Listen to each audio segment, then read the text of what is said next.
नमस्कार, म टेकनारायण भट्टराई।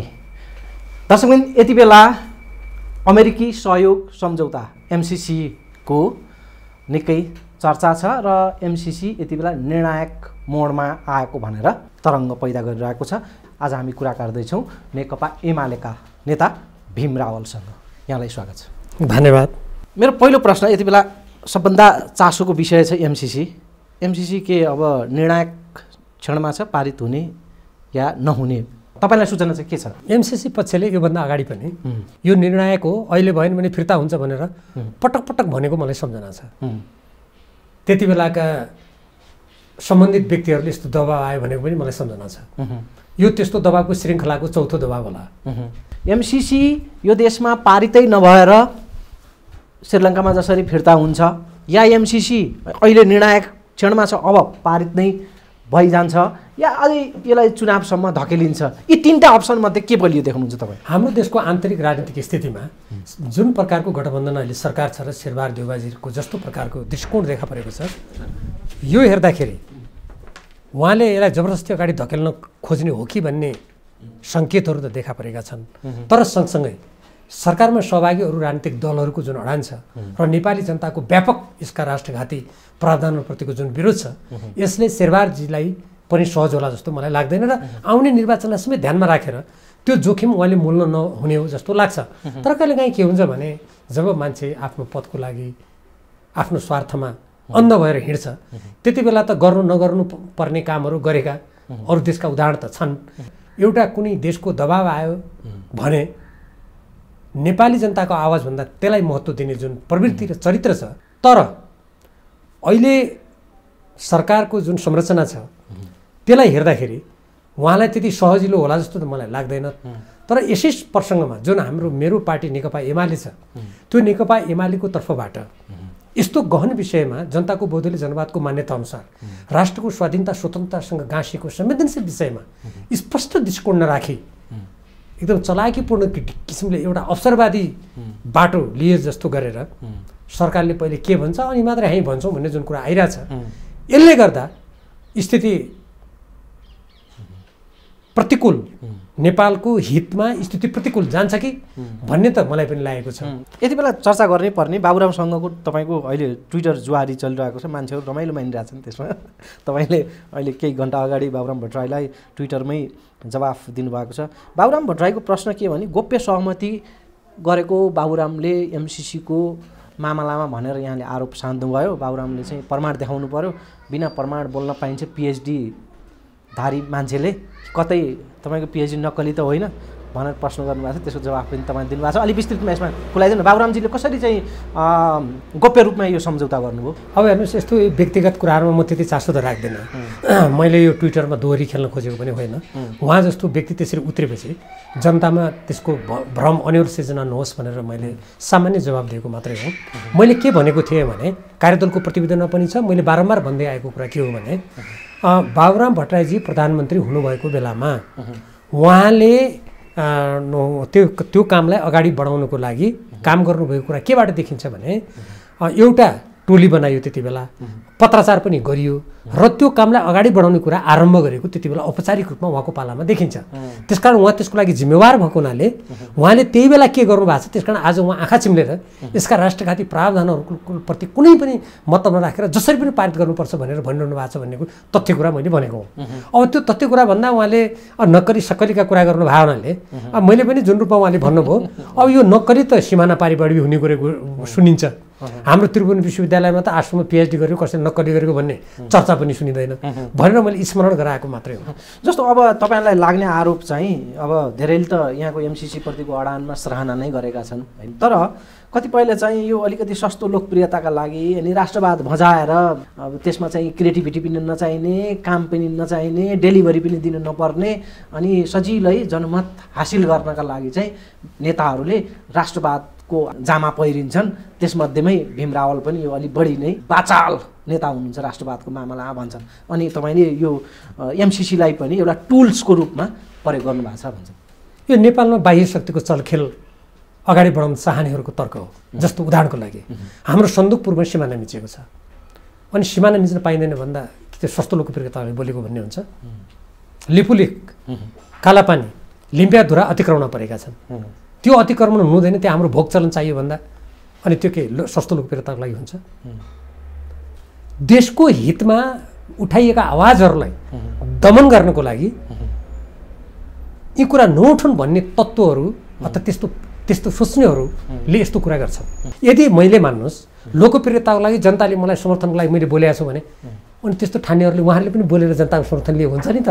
यदि उहाँहरूलाई त्यही लागेको छ यो देशको जनताको पक्षमा बोल्दा यो समर्थनलाई बोल्या भनेर जसलाई लागेको छ त उहाँहरूले बोलेर समर्थन लिए भयो नि त। त्यसो नेपालको यो भीमरावलाई एक्लै किन लिँदैन? म एक कुरा गरौँ, त्यसो हो भने भीमरावलाई एक्लै जनताको समर्थन लिन किन दिने त? उहाँहरूले मभन्दा पनि अगाडि बढेर राष्ट्रको बेहितमा गरेका कुराको विरोध गरेर राष्ट्रको स्वाधीनताको रक्षाको लागि मभन्दा अगाडि बढेर म उहाँहरूलाई पनि धन्यवाद दिन्छु नि। नेपाल हाम्रो देश विदेशी सहयोग विदेशी अनुदान लिन्न हामी आफ्नै हिसाबले चल्न सक्छौँ, हामी आत्मनिर्भर छौँ भन्ने अवस्थामा छैन। हामीले भारतको सहयोग लिएका छौँ, युरोपियन युनियनका सहयोग लिएका छौँ, अमेरिकाका लिएका छौँ, चीनका लिएका छौँ, जापानका लिएका छौँ होइन। जसले दिन्छ हामीले थापेर बस्ने स्थिति छ। बिआरआई हामीलाई प्रिय लागेको छ। अनि एमसिसी आखिर अनुदान त हामीले अरू पनि लिएका छौँ, तर यो एमसिसीको बारेमा चाहिँ किन बेग्लै रुझान भन्ने कोणबाट मान्छेहरूले प्रश्न गर्छन्। हेर्नुहोस्, यो प्रश्न नबुझ्नेले त यस्तो कुरा गर्न अगाडि सर्यो भने मेरो टिप्पणी हुन्न। यो बुझ्ने मान्छेले यस्तो गर्नुको अर्थ के हो त भन्दाखेरि देशले अरूको अनुदान लिएपछि अनि देशको स्वाधीनता छोडेर देशलाई उपनिवेश बनाउनु भन्न मिल्छ? आज ऋण सहयोग कसले ल्याएको छैन? भारतले ल्याएको छैन, अमेरिकाले छैन, कसले ल्याएको छैन आजको दुनियाँमा? अनि उनीहरूले यस्तै सम्झौता गर्छन्। मेरो देशको स्वाधीनता म कानुन अर्काको मान्छु, मेरो भूमिमा एउटा अर्को देशको विदेश संस्था ल्याएर कब्जा गरोस्, प्रसारण लाइनमा एमसिसीले एउटा त्यो के सही हो के भ्रम हो भनेर लिस्टै एमसिसी लिस्ट जारी गरेर हुन्छ। सम्झौता पढ्नुहोस् न। मैले त्यो उल्लेख गरेका त्यसका दफा कहाँ लेखेको छ भन्ने कुरा त्यो हेर्नु परेन कि मलाई भन्नु पऱ्यो नि त? जस्तो मैले उदाहरणको लागि सम्झौताको धारा 5(3) अमेरिकाको वर्तमान र भविष्यको कानुन मान्नुपर्ने कुरा त्यसको अरू तलको मातहतको धारामा लेखेको छ भनेको छु मैले। त्यो छैन भन्न सक्नु परेन? अनि त्यतिकै एकछिन मैले पुरा गर्छु, यो किन महत्त्वपूर्ण कुरा छ।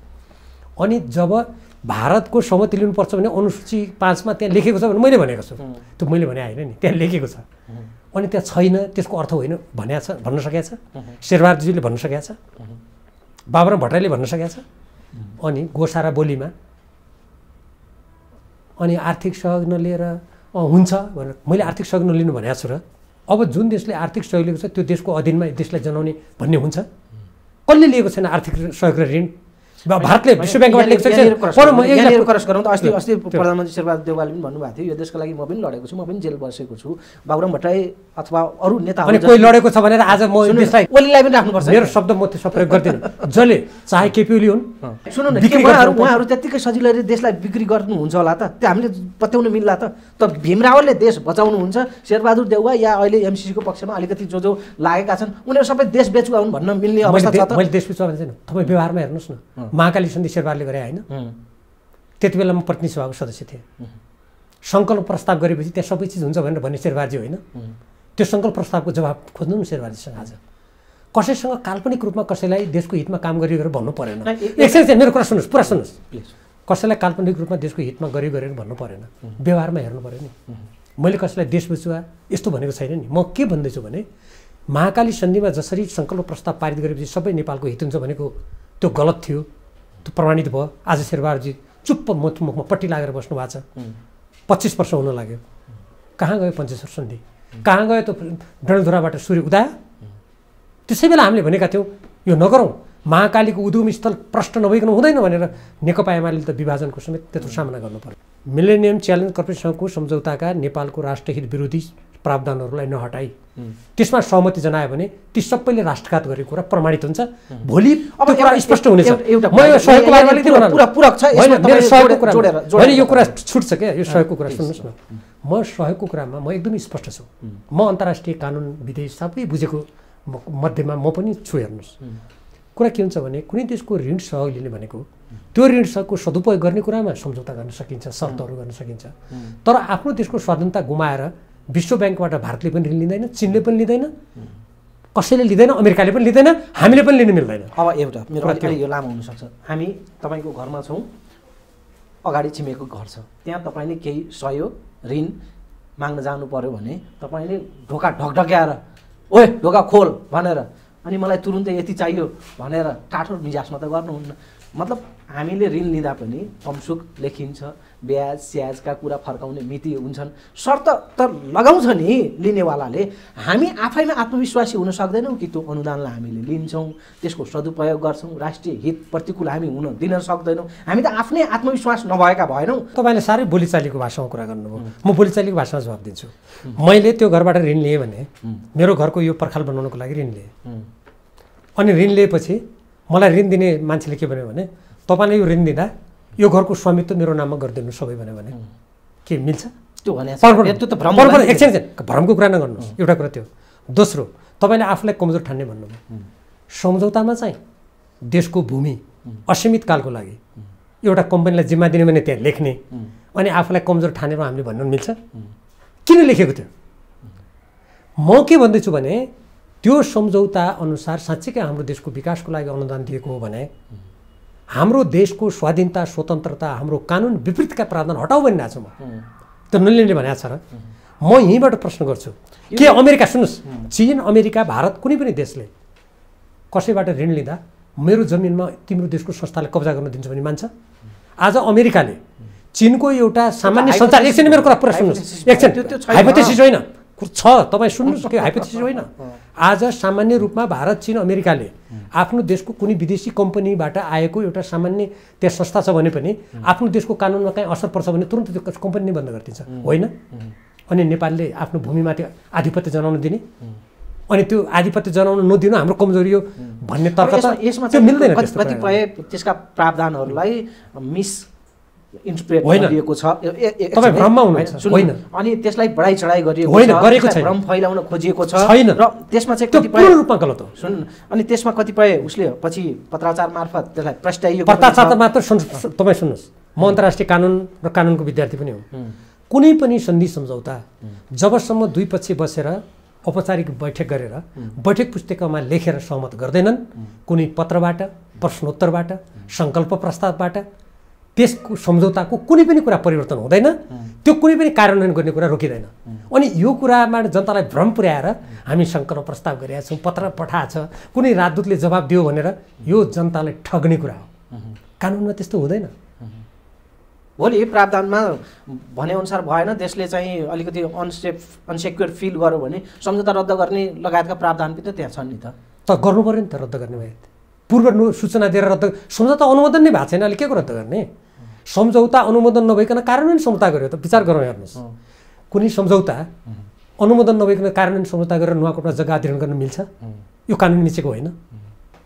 यो एमसिसीको मामलामा संसदबाट पारित गर्ने कुरा वास्तवमा यसको गलत व्याख्या भयो।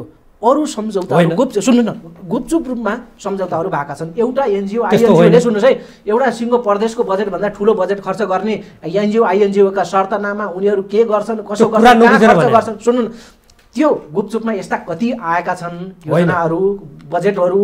तर यो चाहिँ बकाइदा संसदमा बुँदा बुँदा छलफल गरेर नागरिक तहसम्म छलफल भएर जाने कुरा त झन् राम्रो हो। यसको त राम्रो अर्थ्याउनु पर्थ्यो। छलफल गर्न खोजेको त्यो होइन, गलत कुरा हो। म मेरो पहिलो प्रश्न के छ भने तपाईँले अघि भन्नुभयो जस्तै हामीले जति संस्थाहरूसँग जोसँग हामीले ऋण सहयोग लिएका छौँ ती कुनै संसदमा पेश गर्नु नपर्ने, यो किन पेश गर्नुपर्ने? यदि संविधानको धारा 279 बमोजिम हामीले संसदमा कुनै सन्धि सम्झौता पेश गर्नुपर्छ भने शान्ति मैत्री, सामरिक र सुरक्षासँग विषय सम्बन्धित, प्राकृतिक स्रोतको बाँडफाँड र सिमाना, यी चारवटा कुरामा मात्रै हो। एकछिन संसदमा जानु, एकछिन सुन्नुहोस् न, यो चारवटा कुरामा यदि जाने हो भने 2/3 बहुमत चाहिन्छ। अनि यसलाई संसदमा किन लगेको? पहिलो प्रश्न। दोस्रो, अरू सन्धि सम्झौताको जुन तपाईँले अरू बाहिरबाट आउने पैसाको कुरा गर्नुभयो, अनि त्यो बाहिर पैसाको दुरुपयोग भयो होला, त्यो नेपालमा छ, त्यो दुःखद कुरा हो, हामीले सुधार्नु पर्ने छ, त्यो बेग्लै कुरा हो। तर ती सम्झौतामा त्यो पैसा खर्च गरेको बापत कुनै संस्था ल्याएर हाम्रो जमिन कब्जा गर्ने, अनि हामीलाई हिन्द प्रशान्त रणनीतिको अङ्ग बनाएर कसैको सामरिक गठबन्धनमा लैजाने, परराष्ट्र नीति हाम्रो मिच्ने, हाम्रो कानुन मिच्ने, हामीले अरू देशको कानुन हाम्रो देशको कानुनलाई माथि मान्ने लेख्या हुन्छ र अरू गैर सरकारी संस्थाहरू लेख्या हुन्छ र त्यहाँ दुरुपयोग गर्यो होला, के गर्यो होला, गुपचुप ल्यायो होला, त्यो बेग्लै कुरा छ होइन, त्यो त्यसको सदुपयोग र सुशासनसँग सम्बन्धित प्रश्न हो। तर यहाँ त सामरिक दृष्टिकोणबाट, हाम्रो सुरक्षाको दृष्टिकोणबाट, कानुन मिश्रण दृष्टिकोणबाट आएका प्रावधानहरू छन्। त्यसैले यी दुईटो कुरा एकदमै अलग कुराहरू हुन्। त्यसैले जो मान्छेहरूले अरू सम्झौता चुपचाप जाने, यो किन नजाने भने जुन कुरा छ, यो यही त प्रश्न छ त। यस सम्झौतामा हाम्रो राष्ट्रको स्वतन्त्रता, स्वाधीनता, हित विपरीत कुराहरू भए। अब अर्को कुरा नि अलि अब ब्रोडर सेन्समा हेर्दा अमेरिकाले आफ्नो स्वार्थ, त्यसलाई तुच्छ स्वार्थ भनौँ हामीले, सान्नका लागि नेपाललाई एमसिसीको नै सहारा लिनुपर्ने अवस्था छ। एउटा उदाहरणको लागि गुगल उसकै हामी चलाउँछौँ, तपाईँले फेसबुक उसकै चलाउँछ, ट्विटरमा जुहारी उसकै प्लेटफर्मबाट हामी गरिरहेका छौँ, स्याटेलाइट उसकै हामीले युज गरिरहेका छौँ होइन। बजेट अनेक तहबाट USAID, ADB, world bank, IMF हरेक तहबाट हामीले उसकै खर्च लिइरहेका छौँ। अमेरिकाले चाह्यो भने केही एमसिसी बाटै छिर्नुपर्छ त, एमसिसी उसको नियत त्यस्तो हुन्छ भने हामी चाहिँ यो तिललाई पहाड बनाएर अनि आफ्नो राष्ट्रवाद सान्ने, आफू चम्किने खालको यो राजनीतिक स्टन्टबाजी भइरहेछ भन्छन् मान्छेहरू। यो साह्रै सतही कुरा हो र तपाईँले स्टन्ट भन्ने अङ्ग्रेजी शब्द प्रयोग गर्नुभयो, जसलाई हामी चटक भन्न सक्छौँ। यदि यो चटक हो, यो अमेरिकाले किन एमसिसी मार्फत आउनु पर्यो त, उसको स्वार्थ अरूबाट पुरा गर्न चाहन्छ, सकिहाल्छ नि भन्ने हो भने, अनि हाम्रो राष्ट्रलाई हिन्द प्रशान्त रणनीतिको अङ्ग बनाएर हाम्रा सारा कानुन, हाम्रो स्वाधीनता मिच्ने गरी आएको यो रद्द गरी भइगयो नि त। ती तपाईँले अघि भनेको कुराबाट आफ्नो पुरा गर्नुहोस् न त, भइगयो नि त नि। त्यसो हो भने जसले त्यस्तो तर्क दिन्छ, यदि त्यहीँबाट अमेरिकाको जे चाहेको कुरा हुने हो भने यो किन ल्याएको त, किन ल्याएको, भइगयो नि त। यसलाई रद्द गरिदियो अमेरिका एकछिन, अरू जुन जुन उसले जे गरेको छ त्यहीँबाट गर्नुहोस् त, भइगयो नि त। यो हाम्रो देशको स्वाधीनता, हाम्रो कानुन मिच्ने, हाम्रो जग्गा कब्जा गर्ने यो सम्झौता रद्द गरिदिउँ। अनि ठिकै छ नि, तपाईँले भनेको युएसएआइडी जहाँ जहाँबाट योजना दिने हो दिए भइगयो नि त। अनि यो तर्क दिनेहरूले यसको जवाब दिनुपर्छ कि पर्दैन? अब यसमा नि यो छिपछिपे राष्ट्रवादभन्दा अलिक गहन राष्ट्रवादमै जाँदा कसो होला? के हो त्यो गहन राष्ट्रवाद भनेको? जसरी महात्मा गान्धीले परनिर्भरतालाई त्याग्नका लागि आफ्नो शरीरको वस्त्रसम्म त्यागे, मितव्ययी भए, सरकारी रेल चढे, सानो आवासमा बसे, शाकाहारी भए, आफ्नो उत्पादन खाए, देखियो कि हो ऊ व्यक्तिगत उसको स्वार्थ छैन, पारिवारिक उसको स्वार्थ छैन, दलीय उसको स्वार्थ छैन भनेर उनले प्रष्ट रूपमा देखाउन सके। हामी चाहिँ सबै आयातितमा निर्भर रहने, चिठी च्याट्ट हेर्दा सबै कभरमा बोक्रो सबै हामी आयातितमा छौँ, जरोमा हामी जान सकेका छैनौँ। तर हामी उपरि यो काम कसले गर्यो? सबैले। तपाईँले, मैले सुन्नुहोस्, त्यस्तो होइन, तपाईँले मैले गरेको होइन। त्यस्तो गर्यो भने तपाईँले, हामीले जो नीति निर्माताहरू जसले यसको बिउ रोपे उनीहरूलाई छुट दिएको ठहर छ। म तपाईँलाई पञ्चायतकालदेखिको कुरा गर्छु। पञ्चायती व्यवस्थामा बाँसबारी छाला जुत्ता कारखाना थियो, आफ्नै देशको छालाबाट जुत्ता उत्पादन हुन्थ्यो। कृषि औजार कारखाना थियो, आफ्नै देशको चुरोट कारखाना थियो। गैँडाकोटमा चिनले बनाएको कागज कारखाना थियो, कसले बन्द गर्यो? नेपाली काङ्ग्रेस होइन? कथित निजीकरण र उदारीकरणको नाममा दुःखका साथ भन्छु म, अर्को देशले बनाएको त्यत्रो ठुलो कागज कारखाना गैँडाकोटको मैले आफै गएर हेरेको छु। त्यो कागज कारखानालाई बन्द गराएर कौडीको मोलमा बेचेर त्यसलाई चाहिँ अहिले घरघरेडी बनाउनुको लागि विभाजन गर्न कति वर्ष, केही समय अगाडि प्रयास गरिन्छ भने मैले पढेको थिएँ। कसले गर्यो त त्यो? एउटा कुरा। आज यदि तपाईँले भनेको त्यो बाटोमा जाने हो भने त्यो कहाँबाट सुरु हुन्छ? तपाईँ र मैले घरबाट सुरु गरेर हुन्छ र? सरकारले नीतिमा गर्नुपर्छ। त्यही भएर म तपाईँलाई स्मरण गराउन चाहन्छु र तपाईँको यो कार्यक्रम मार्फत सम्पूर्ण नेपाली जनतालाई म पुनः स्मरण गराउन चाहन्छु। त्यही बाटोमा जानको लागि त हामीले नेपालको संविधान बनायौँ, समाजवाद उन्मुख बाटोमा जाने भन्यौँ, देशका प्राकृतिक साधन स्रोत त्यहाँ पढौँ न, आत्मनिर्भर अर्थतन्त्रको बाटोमा जाने, हामीले 3 खम्बे नीति अपनाउने, सार्वजनिक अक्षरमा ठिक छ अनि अक्षरमा ठिक, त्यो कार्यान्वयन गर्ने जिम्मा कसको? व्यवहार जिम्मा तपाईँको मेरो हो जिम्मा गर्ने, त्यो जिम्मा कसको? एकछिन सुन्नुहोस् एकछिन, तपाईँले बिचमा यो यस्तो महत्त्वपूर्ण कुरा उठाउनुहुन्छ, त्यसलाई पूर्णतामा जान दिनु भएन भने यसले भ्रम सिर्जना गर्छ। प्रधानमन्त्रीको होइन त्यो काम गर्नुपर्ने, अर्थमन्त्रीले होइन, किन नगरेको? त्यही प्रश्न हो मेरो। संविधानमा समाजवाद मान्छौँ हामी, सहकारीबाट निजी क्षेत्र, सहकारी क्षेत्र, सार्वजनिक क्षेत्र, 3टा क्षेत्रको 3 खम्बे नीतिमा जान्छौँ भन्ने।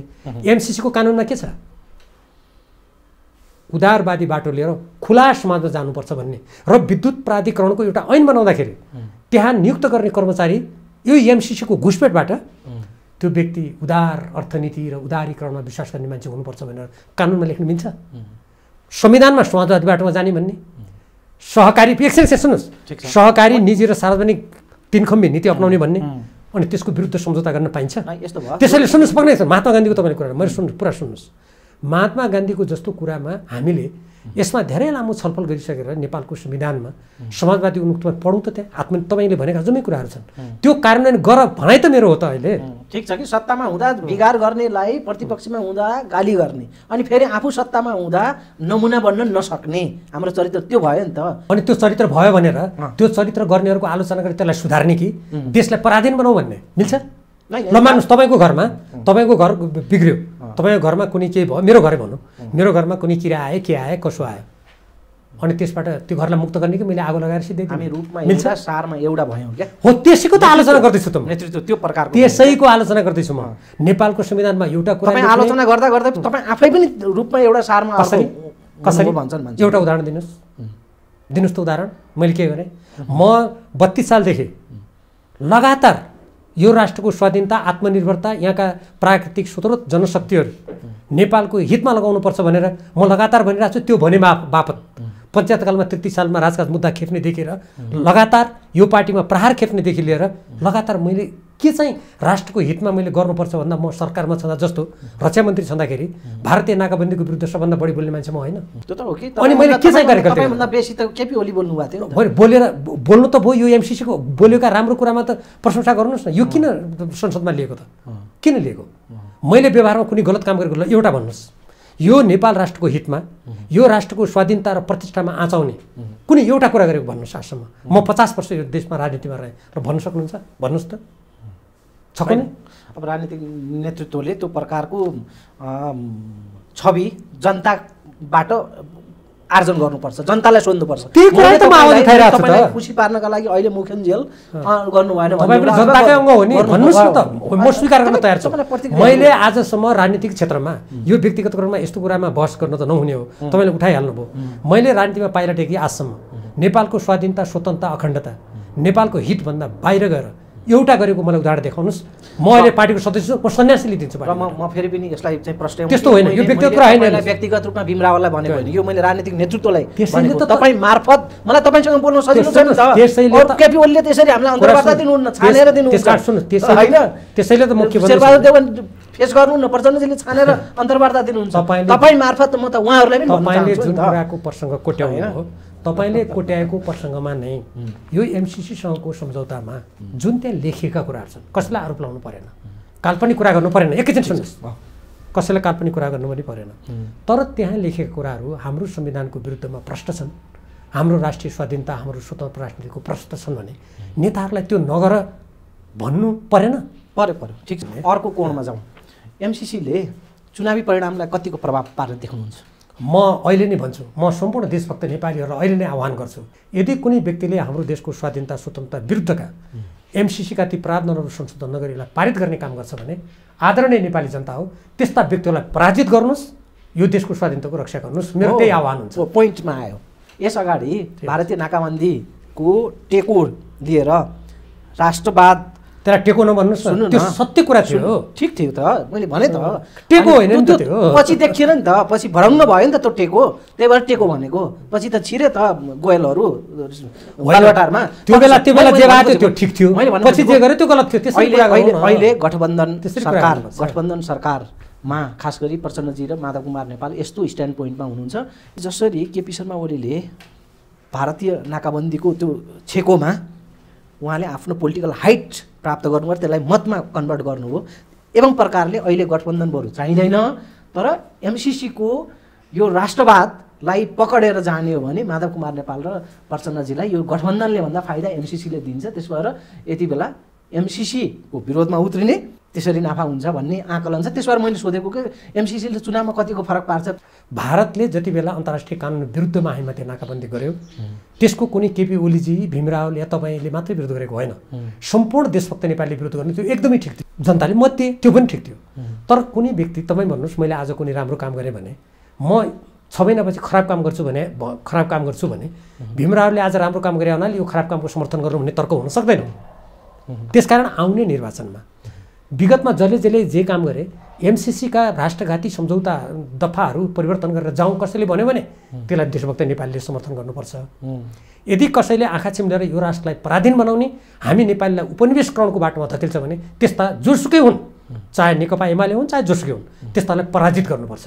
यो किताब राख्छ त्यसको त्यो जनताले हिसाब किताब राखेको मैले इतिहासमा देखेको छु। यदि जनताले हिसाब किताब नराख्ने भए निरङ्कुश पञ्चायती सरकार ढल्दैन थियो, राणा शासन ढल्दैन थियो र त्यो भारतीय नाकाबन्दीपछि नेकपा त्यति बेलाको नेकपा त्यत्रो ठुलो शक्तिका साथ आउँदैन थियो। राख्छन् जनताले, हामीले जनताको विवेकमा विश्वास गर्नुपर्छ। अब नि रावलज्यू, अब तपाईँको एमसीसीको मामलाले तपाईँलाई निकट बनाएको देखिन्छ बाहिरबाट कि माधव नेपालतिर? किनभने मुद्दा मिल्यो नि त, एमसीसीमा माधव नेपालहरू पनि कम्तीमा केपी ओलीभन्दा अडानमा हुनुहुन्छ, विपक्षमा हुनुहुन्छ, तपाईँको स्वर मिल्छ। कतै मान्छेले यस्तो पनि अड्कल काटेका छन् कि तपाईँ एमालेमा हुनुहुन्छ, एमाले जस्तो तपाईँ देखिनुहुन्न, एमालेको दलीय फ्रेमभित्र तपाईँ अहिले अटाउनु भएकै छैन होइन, त्यहाँ हेला होचोमा पनि हुनुहुन्छ, अनि तपाईँ पनि आफै पनि अलिकति बागी जस्तो विद्रोही जस्तो त्यहाँ देखिनु भएको छ भन्दाखेरि यो मुद्दाले पनि तपाईँलाई माधव कुमार नेपालसँग निकट्याउँछ, अथवा कि त तपाईँले एमाले दल छोड्नुपर्ने हुन्छ कि माधव नेपालतिर जानुपर्छ कि चाहिँ बेग्लै दल गठन गर्नुपर्छ? यो एकदम गलत र सतही विश्लेषण हो, यो नबुझ्ने मान्छेले गर्ने हो। पहिलो कुरा त नेकपा एमालेलाई के को हेलो होचो? म एउटा विचार र नीति र सिद्धान्त लिएर हिँडेको मान्छे हो। आफ्नो विचार राख्दा म हेलो होचो मन किटक्क पारेर पद भएपछि बाँच्ने नभएपछि खतम हुने म त्यो मान्यता राख्दैन, पहिलो कुरा। दोस्रो, म नेकपा एमालेको तपाईँले बागी भन्नु कसरी बागी? म जनताको बहुदलीय जनवादले प्रत्येक असमान सन्धिक्षमताको विरुद्ध उभिनुपर्छ भनेर नेकपा एमालेका केपी ओलीजी लगायत यसका प्रत्येक सदस्यलाई निर्देशित गरेका छ। त्यसकारण म त्यसको प्रतिरक्षा गरिरहेको छु, म बागी होइन, पार्टीको सिद्धान्त समातिरहेको छु। तेस्रो कुरा, तेस्रो तपाईँले मैले यो भनिरहँदा राष्ट्रको पक्षमा हुँदा माधव नेपालको मात्रै निकट देख्नुभयो। तपाईँले यत्रो राष्ट्रको पक्षमा उभिएका नेपाली जनता हजारौँलाई हेर्नुहोस् त, म त्यो जनताको साथमा पनि छु नि। यदि माधव नेपालले माधव नेपालजीले यदि यो एमसीसी सम्झौता यसका राष्ट्रघाती प्रावधानहरू संशोधन नगरी गर्नु हुँदैन भने उहाँको पनि त्यो देशभक्ति नेपाली जनतासँग आवाज मिसियो। त्यसकारण माधव नेपालजी एक व्यक्तिसँग मात्रै मेरो आवाज मिलेको छ भनेर त्यो पनि नठानु, त्यो साह्रै सङ्कीर्ण सोच हुन्छ। तपाईँले अहिले आरोप के लगाइरहेको छ? एमाले कित्ताले भने चाहिँ आड चाहिँ एमालेको लिने, हैसियत एमालेको देखाउने होइन, पूर्व गृहमन्त्री, पूर्व रक्षा मन्त्री होइन, पार्टीको ओहदा बजाउने, तर पार्टीको चेन अफ कमान्डमा तपाईँ नरहने। के हो त्यो चेन अफ कमान्ड? कसैले यो देशमा विदेशी सेना आउनुपर्छ भनेपछि चेन अफ कमान्ड लाग्छ त्यहाँ? म तपाईँलाई एउटा प्रश्न गर्छु, तपाईँ जन्मिने बेला पत्रकार हुनुहुन्न थियो, साँचो हो नि? म कम्युनिस्ट थिइनँ, त्यो पनि साँचो हो। हामी के थियौँ? हामीलाई जन्म दिने नेपालीहरूबाट हामी जन्मेका थियौँ। तपाईँ पत्रकार पनि पछि हुनुभयो, म कम्युनिस्ट पार्टीको नेता पनि पछि भएको हो। त्यसकारण देशको हित सर्वोपरि हुन्छ। भजाउने जुन कुरा गर्नुभयो, पार्टी भने व्यक्तिगत कम्पनी हो कसैको। 50 वर्ष भयो पार्टीमा, मैले नेकपा एमालेका कयौँ मोर्चाहरू नयाँ ठाउँ मैले खोलेको छु। म जुन बेला सुदूरपश्चिमको संयोजक थिएँ, शेरबहादुरजीलाई डडेलधुरामा सीमित राखेर नेपाली काङ्ग्रेसलाई पराजित गरेर जिताएर आएको मान्छे हो। अनि कसैले तँलाई हामीले बनाइदिएका थियौँ, तैँले भजाएर खाइस् भने कसैले शब्द प्रयोग गर्छ भने त्यो निकृष्ट चिन्तन हो। म नेकपा एमालेमा अरूको जति हक छ त्योभन्दा कम हक मेरो छैन। यो कुनै व्यक्तिको कम्पनी होइन, यो कसैको निजी कसैको घरको मामला होइन यो। त्यसकारण त्यहाँ विचारमा प्रतिस्पर्धा गर्ने, सही विचारको पक्षमा बोल्ने, गलत विचारको खण्डन गर्ने अधिकार मलाई नेकपा एमालेको सिद्धान्त र जनताको बहुदलीय जनवादले दिन्छ। त्यसकारणले गर्दा त्यो सम्पूर्ण कुरा गलत हो। म दोहोऱ्याएर भने है, नेपालको संविधानबाट निर्देशित हामीले गरेको शपथअनुसार राष्ट्र र मेरो मातृभूमिको कर्तव्य मैले निर्वाह गरेको हुँ। यो पार्टीको सिद्धान्त अनुकूल छ, पार्टीको जनताको बहुदलीय जनवाद अनुकूल छ। जो व्यक्तिहरू राष्ट्रको हित विपरीत कुरा गर्छन् तिनले बरु पार्टीको कुरा भजाएर त्यही सिद्धान्तको फजिती गरेको ठहर्छ, मैले गरेको ठहर्दैन। अब पछिल्लो समय जे होस् तपाईँलाई एमालेमा बस्न गाह्रो त छैन नि? तपाईँले विकल्प खोज्नेतिर त्यस्तो सोच त बनाउनु भएको छैन नि? यो हेर्नुहोस्, अब मलाई यस्ता कुरा सुन्दाखेरि नि, अब नेकपा एमालेको सिद्धान्त बमोजिम यो राष्ट्रको स्वाधीनताको कुरा गर्दा कसैले त नेकपा एमालेबाट निस्किस भनेर कसैले फरमान हुकुम चलायो भने त्यो बेग्लै कुरा हो। होइन भने म नेकपा एमालेको सदस्य हुँ नि, प्रतिनिधि सभाको सदस्य हुँ। अछामी जनताले मलाई राष्ट्रको पक्षमा दृढतापूर्वक तैँले शपथ खाएअनुसार काम गर्नु भनेर मलाई जनादेश दिएको हो। मैले तदनुकूल चल्दा बरु मलाई धन्यवाद भन्नुपर्ने होइन र? यदि मैले त्यसको विपरीत गएको थिएँ भने मलाई आलोचना गर्नु पर्थ्यो। झन् देशको पछि उभिँदाखेरि त धन्यवाद दिनुपर्नेमा तपाईँको कमान्डसिप रहेको भूगोलमा पार्टी अध्यक्ष केपी शर्मा ओलीले लेखराज भट्टलाई कमान्डसिप सुम्पिनु भएको छ। तपाईँको आफ्नो आधार क्षेत्र नै अहिले यति बेला चाहिँ जगजगीमा भएको बेलामा मान्छेले त मर्नभन्दा बौलाउनीको भन्छ नि त, त्यस अर्थमा मैले सोधेको तपाईँलाई गाह्रो साह्रो छ कि भनेर। म हेर्नुहोस् को मान्छेले कुन पदमा गयो भन्ने कुरालाई सोचेर राष्ट्रप्रतिको कर्तव्यबाट म विचलित हुन्न। मलाई राम्ररी थाहा छ यो दुनियाँमा कोही पनि पदमा अकण्टक हुँदैन। आज तपाईँ जसलाई देखिरह के उहाँहरू सधैँ रहनुहुन्छ? हाम्रो जीवन सधैँ रहन्छौँ हामी, तर हाम्रो मातृभूमि नेपाललाई आज र भोलिको भविष्यसम्म हामीले सुरक्षित राख्नुपर्छ भन्ने मेरो मान्यता हो। त्यसकारण को व्यक्ति कहाँ गएर कुन पदमा गयो भन्ने कुरा म त क्षणिक मात्रै ठान्छु। म हिजो देशको प्रधानमन्त्री थिएँ, आज छु र। आज गठबन्धनका कतिपय नेताहरू आज प्रधानमन्त्री हुनुहुन्छ र? केपी ओलीजी आज प्रधानमन्त्री हुनुहुन्छ र? पद के रहेछ त? क्षणिक रहेनछ। अब यति बेला फेरि अब लास्टमा समराइज एमसिसीबाटै गरौँ। एमसिसीले चाहिँ यो सत्ता गठबन्धनलाई नै धरापमा पार्न सक्ने भनेर अड्कलबाजीहरू भएका छन्। यसमा अलिक सठिक भयो, तपाईँ फेरि अलिक डिप्लोमेटिक उत्तर दिनुहुन्छ। होइन, सोधिदिन्छु। गठबन्धन अलिक धरापमा पर्ने स्थिति देख्नुहुन्छ तपाईँ? विदेशी सहयोगलाई लिएर गठबन्धन टुट्ने रहने, देशको राजनीति रहने देश रहने कुरातिर कोही नेता लाग्ने हो भने त्यो नेताले जनता र देशलाई चलाउन खोजिया रहेनछ, आफ्नो स्वार्थको लागि विदेशी भक्ति गरेको रहेछ भन्ने कुरा छर्लङ्ग हुन्छ। यदि नेपालका नेताहरूमा यो देशप्रति माया छ भने एमसिसीका राष्ट्रघाती प्रावधानहरूलाई हटाएर आफ्नो देश चलाउँछन्। यदि होइन, ती राष्ट्रघाती कुरा मानेर जाँगेपछि के कुरा प्रमाणित हुनेछ इतिहासमा भने त्यस्ता नेताहरू भित्रबाट साँच्चीकै यो देशप्रति कटिबद्ध प्रतिबद्ध नभएर आफ्नो पद र स्वार्थको लागि विदेशीबाट सञ्चालित रहेछ भन्ने कुरा प्रमाणित हुनेछ। मैले यो खोजेको उत्तर आएन सठिक रूपमा। तपाईँको सूचनाले के भन्छ कि यो गठबन्धन धरापमा छ यति बेला?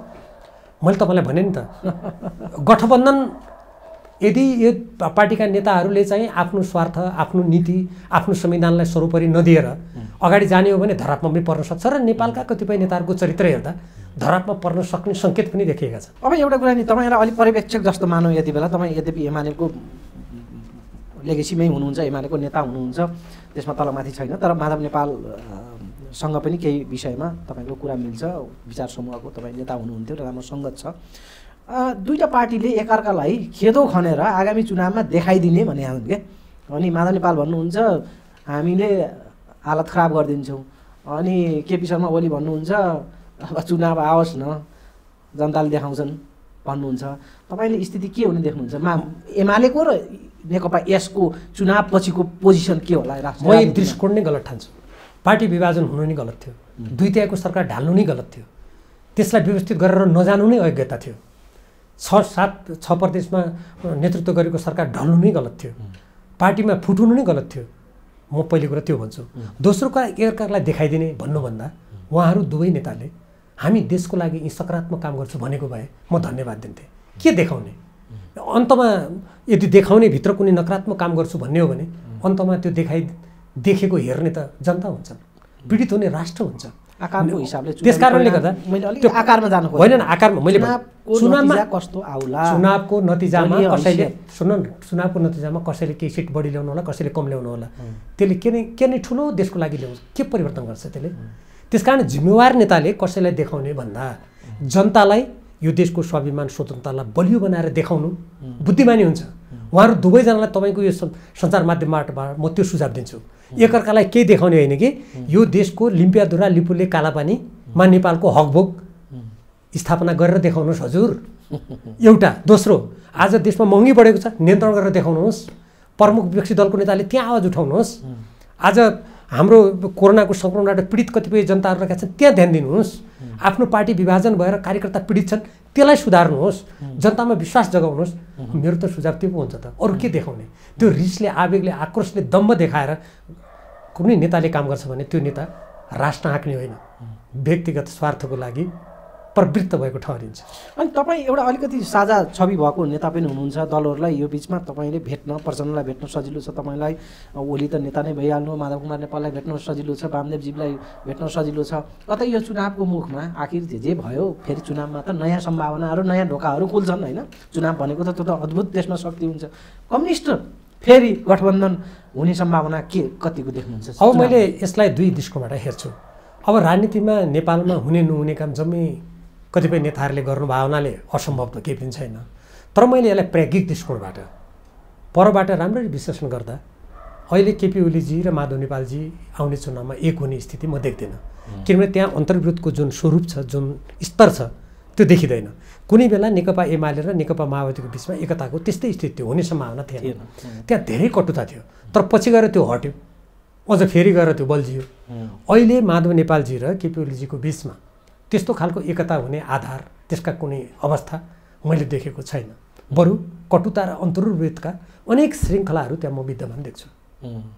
अब आगामी चुनाव नजिक आउँदैछ, तपाईँको आफ्नो निर्वाचन क्षेत्र त सुरक्षित छ नि? म यो निर्वाचन क्षेत्र कहाँ सुरक्षित छ के छ म त्यो हिसाब किताब गरिरहेको छैन। अहिले म के मात्रै हेरिरहेको छु भने हाम्रो देश कुनै पनि असमान सन्धि सम्झौताको अर्को पार्श्वमा नपरोस्, एमसिसीको नाममा एउटा त्योतिर म धेरै आफ्नै जीवनकालमा कतै यो देश पराधीन हुने हो कि भन्ने चिन्ता छ एउटा। दोस्रो, हामीले जुन संविधान निर्माण गऱ्यौँ त्यो कतै अझ फेरि मिचिएर हामी द्वन्द्वको अर्को श्रृङ्खलातिर जान्छौँ कि दोस्रो। तेस्रो, आज संसद अवरुद्ध छ, न्यायालय लगभग अवरुद्ध छ, त्यसपछि गएर हाम्रो सरकार यस्तो अस्थिर छ। यो स्थितिमा कतै विगतको शान्ति प्रक्रियादेखि जहाँ मैले नजिकबाट हेरेको छु, यो देशलाई असफल राष्ट्र बनाएर बाह्य शक्तिहरूको एउटा खेल मैदान बनाउने षड्यन्त्रको पार्श्वमा कतिपय मानिसहरू जानी नजानी त परेका छैनन्। यसबाट म चिन्तित छु। तपाईँले तीनटा कुरा लिनुभयो, एमसिसी, संसद र न्यायालय। यो तीनटै मामलामा तपाईँकै दल कैफियतमा छ। के भन्छन् तपाईँलाई भने दलभित्र लड्नु छैन, दलभित्र बेहाल स्थिति छ, दलभित्रै तपाईँको केही दाल गल्दैन, अनि बाहिर चाहिँ तपाईँ सार्वजनिक खपतका लागि सतहमा जे आउँछ त्यसबाट जे चर्चा पाइन्छ त्यसमा चाहिँ तपाईँ खुब रङ्ग मान्नुहुन्छ।